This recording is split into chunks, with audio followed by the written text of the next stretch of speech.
அல்லாஹ் எங்களுக்கு முதல் விளங்கப்படுத்துறான் ஸலவாத்துடைய பெருமதி என்ன. நான் ஸலவாத் சொல்கிறேன், மலக்குகள் ஸலவாத் சொல்கிறார்கள். மூன்றாவது, யா அய்யுஹல்லதீன ஆமனூ, ஈமான் கொண்டவர்களே, ஸல்லு அலைஹி வஸல்லிமு தஸ்லீமா, அந்த நபியின் மீது நீங்க ஸலவாத் சலாம் சொல்லும். அல்லாஹுடைய ஸலவாத், மலக்குடைய ஸலவாத், மூமின்களுடைய ஸலவாத். ஸல்லல்லாஹு அலைஹி வஸல்லம் சொல்றாங்க, நான் நபியான நேரம் மக்காவுடைய பாதையில் போவேன், மக்காவில் இருக்கக்கூடிய மரங்களும் கல்லுகளும் எனக்கு சலாம் சொல்லும். அஸ்ஸலாமு அலைக்க யா ரசூலல்லாஹ் சொல்றாங்க. ஜுகாக் என்ற ஒரு மலை அடிவாரத்திலே போனேன், அந்த ஜுகாக் என்ற மலை எனக்கு சலாம் சொன்னது.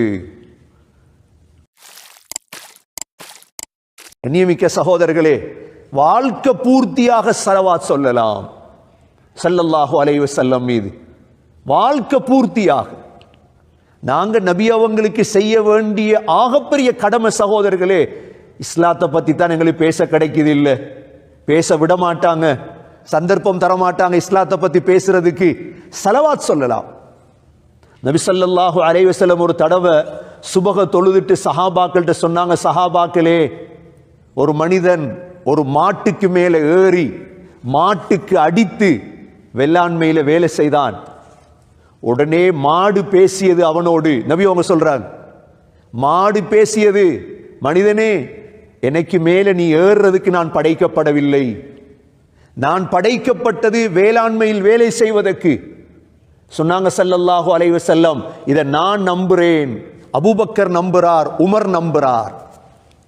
ஒரு மாட்டுக்கு விளங்குது, மாடு சொல்லுது, நான் ஏன் படைக்கப்பட்டேன். சகோதரர்களே, இதே மாதிரி ஹதீஸ் அஹ்மத்ல வருது. அபூ சயீதுல் குத்ரி ரலியல்லாஹு அன்ஹு அறிவிக்கிறார்கள்.